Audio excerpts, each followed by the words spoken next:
할렐루야, 사랑하는 성도 여러분, 우리 고유의 명절인 추석 명절은 어떻게 온 가족들과 평안하게 지내셨는지요? 코로나19로 인해서 고향을 방문하지 못하고 가족을 만나지 못한 가정들도 있을 것 같습니다. 어제 주일날 여러 성도들을 만났는데 가정에서 보냈다라고 이야기하신 분들도 계셨습니다. 젊은 친구들 가운데서는 바깥 야외를 자유롭게 나들이 하지 못해서 우울증에 걸릴 것 같다란 그렇게 이야기하는 친구들도 있었습니다. 그렇지만 그런 상황 속에서도 우리의 마음은 항상 고향으로 가 있었을 것으로 믿습니다. 또 부모님을 향해서 우리의 마음이 항상 있는 줄 믿습니다. 저는 오랜만에 어머니가 계신 홍천에 다녀왔습니다. 어머니께서 작년 연말에 한동대 친구들하고 코트디부아르에 있는 막내 동생 선교사 내외를 방문했다가 연초에 코로나가 발병하면서 오도 가도 못하는 상황에 놓여 있기 때문에 그렇습니다. 항공이 폐쇄되고 티켓팅을 하지 못해서 귀국하지 못하는 그 시간이 7, 8개월이 되었습니다.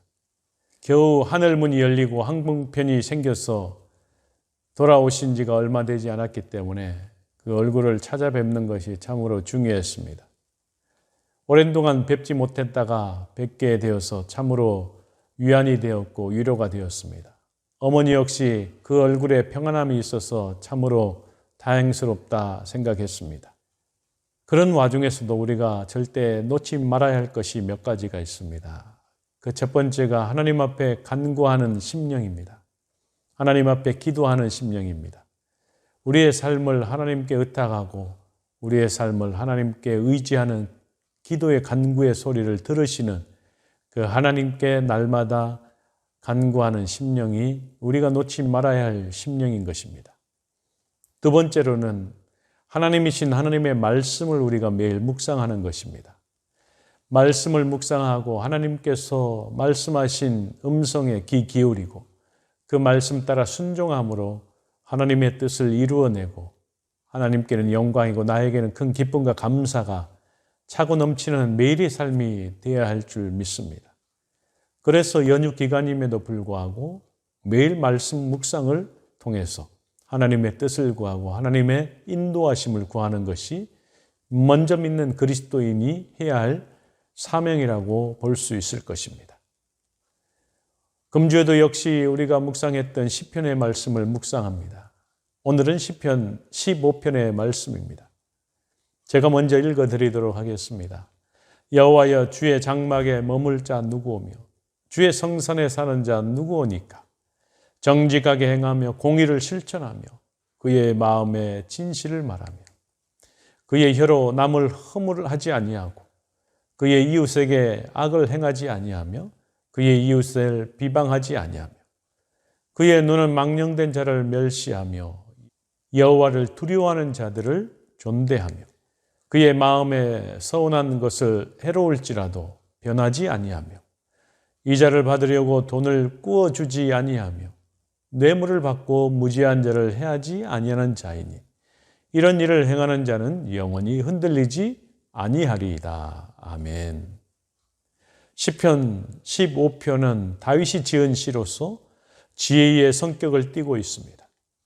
그리고 구약시대 이스라엘 백성들이 성전 예배 직전에 노래했던 예배시로서 어떠한 사람이 하나님께 예배드리기에 합당한지 하나님께서는 어떠한 자를 기뻐 받으시는 자에 대해서 간결하고 분명하게 노래하고 있습니다.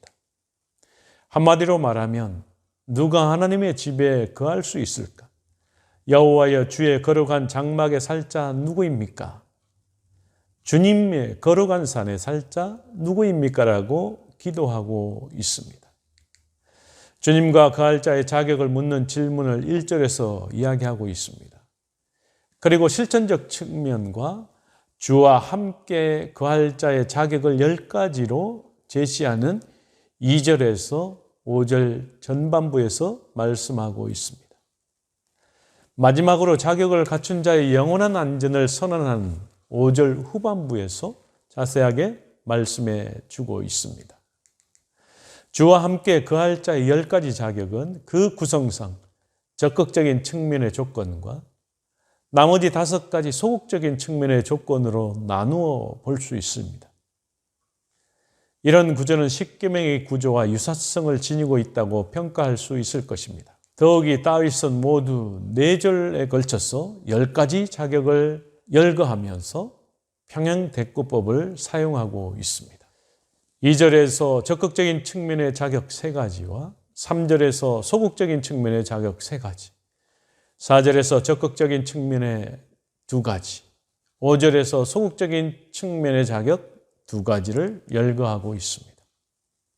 적극적인 측면의 자격 5가지는 정직하게 행하는 것, 공의를 일삼는 것, 이것은 무엇을 말씀하고 있습니까? 정직한 사람은 하나님께 순종하는 삶을 살며 하나님의 기준에 맞게 의롭게 사는 사람들이라는 것입니다. 아울러서 의롭고 순종하는 종들이 하나님께 합당한 사람이라고 이야기하는 것입니다. 그리고 3번째로 진실을 말하는 것, 또한 망령된 자를 멸시하고 여호와를 두려워하는 자를 존대하는 것, 마지막으로 소원을 반드시 지키는 것, 이것이 바로 적극적인 측면의 5가지 갖춰야 될 자격인 것입니다. 또 소극적인 측면의 자격 5가지는 남을 허물하지 않는 것, 이웃에게 악을 행하지 않는 것과 이웃을 비방하지 않는 것, 고리대금을 받지 않는 것, 또 뇌물을 받지 않는 것이 소극적인 측면에서의 자격 5가지입니다. 의인은 도리어 가난한 자를 보호하는 사람, 이렇게 10가지 성품으로 사는 사람은 하나님께서 함께하는 사람들입니다. 그래서 믿음이 흔들리지 않게 되는 것입니다. 이 시는 다윗이 단순히 정치적인 지도자로서가 아니라 하나님을 대리하여 하나님의 백성을 통치하는 영적 지도자로서의 그의 백성들이 하나님과 교제함에 있어서 갖추어야 될 자격 요건을 가르치는 지혜시로 분류해 볼 수 있을 것입니다. 15편은 이사야 33장 14절과 15절의 유사점을 가지고 있습니다. 주의 성소에서 예배하기에 합당한 사람들의 특성을 설명하고 있습니다. 주의 장막, 주의 성산이라는 표현을 비추어 봤을 때 다윗의 언약궤를 오벳 에돔의 집에서 자기가 마련한 다윗성의 장막으로 옮겨 안치할 때 기록했을 것으로 추정할 수 있습니다. 우리는 여기에서 몇 가지 교훈을 삼을 수 있습니다. 구약 백성들은 하나님 나라에 들어갈 자에게는 엄정한 자격 요건이 요구되고 있음을 알 수 있습니다. 그러나 우리는 자격 조건을 갖추지 않아도 하나님 나라의 예표라 할 수 있는 하나님의 전에 출입하며 하나님을 예배하는 자리에 설 수 있습니다. 그러나 하나님 나라는 그렇게 자격 조건을 갖추지 않고도 들어갈 수 있는 곳이 절대 아닌 것입니다. 가장 기본적인 자격 조건을 갖춰야 되는 것입니다. 입으로 예수 그리스도를 주라고 고백해야 하나님의 나라에 들어갈 수 있는 기본적인 조건을 갖추는 것입니다. 그럼에도 주님께서는 나더러 주여 주여 하는 자마다 천국에 들어갈 것이 아니요 다만 하늘에 계신 내 아버지의 뜻대로 행하는 자라야 들어가리라 라고 마태복음 7장 21절에서 말씀하셨습니다. 그렇다면 내 아버지의 뜻은 무엇입니까? 바로 2절에서 말씀하고 있는 것입니다. 깨끗하게 살고 옳은 일을 행하며 마음으로부터 진실만을 말하는 사람이 바로 깨끗한 사람이고 아버지의 뜻대로 행하는 사람인 것입니다. 또한 성도는 무엇보다도 마음이 더러워지지 않도록 조심해야 합니다. 다윗은 마음을 중요하게 말하고 있습니다. 다윗은 여러 가지 잘못을 저지른 부족한 사람입니다. 그렇지만 하나님께서 다윗을 택한 것은 그 마음이 진실했기 때문에 그렇습니다. 성경에서는 대저 그 마음의 생각이 어떠하면 그 위인도 그러한 즉이라고 잠언 23장 7절에서 말씀하고 있습니다. 사람의 행위보다 속마음이 그 사람이 의인인지 죄인인지 그것을 나타내는 척도라는 것을 말씀하고 있는 것입니다. 마음은 사람의 영혼으로 통하는 중요하고도 주된 통로입니다. 그러므로 저와 여러분은 무릇 지킬 만한 마음을 지켜 생명의 근원을 경험하는 저와 여러분이 되기를 원합니다. 사랑하는 성도 여러분, 하나님의 장막 곧 하나님의 나라는 거룩한 나라입니다. 그리하여 악을 행하는 자들은 절대로 들어가지 못하는 곳입니다. 하나님의 나라는 정직한 자, 진실한 자, 공의로운 자, 친절한 자의 나라인 것입니다. 이러한 자들이 하나님 나라에서 영영이 하나님과 함께 거할 것입니다. 뿐만 아니라 이러한 자들이 하나님 나라를 기업으로 삼게 될 것입니다. 그러므로 하나님의 장막에 유할 자격을 갖추셨는지 우리의 마음을, 우리의 삶을 돌이켜볼 수 있는 귀한 시간 되기를 원합니다. 주의 성산에 거할 자격을 갖추고 있는지 나를 돌아봄으로 그 자격 요건을 갖출 수 있는 저와 여러분이 되기를 주의 이름으로 간절히 축원합니다. 같이 기도하겠습니다. 전능하신 여호와 하나님 아버지, 참으로 감사합니다. 여호와의 집에 거할 수 있는 자입니까?